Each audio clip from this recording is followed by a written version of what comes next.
এঁচোড়ের দো পেঁয়াজি। এঁচোড় নিয়েছি, পেঁয়াজের বেরেস্তা করার জন্য এতটা পেঁয়াজ নিয়েছি, একটা আলু ভেজে রেখে দেবো।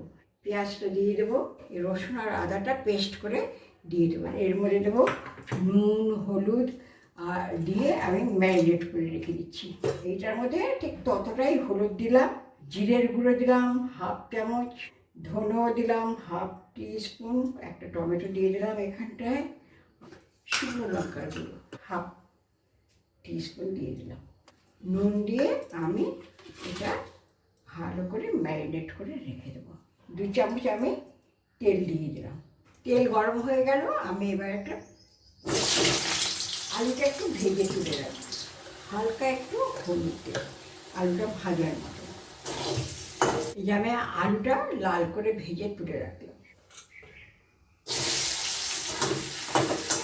আদা আর রসুনটা পেস্ট করে নিয়েছি, এঁচোড়টার মধ্যে ঢেলে দিলাম। পেঁয়াজটা লাল লাল ভাজা হয়ে গেছে, তেজপাতা দিয়ে দিলাম, 2টো এলাচ দিলাম, একটু দারচিনি দিলাম, 2টো লবঙ্গ দিলাম, একটু জিরা দিয়ে দিলাম। সেই জন্য এই যে আমি এখন এগুলো সব ছেড়ে 1 টিস্পুন চিনি দিলাম। ওইদিকে আমি একটু গরম জল বসিয়ে দিলাম। দেখুন ওইদিকে আমার জলটা বয়েল হয়ে গেছে, হ্যাঁ আলুও সেদ্ধ হয়ে গেছে। বেরেস্তাটা দেবো,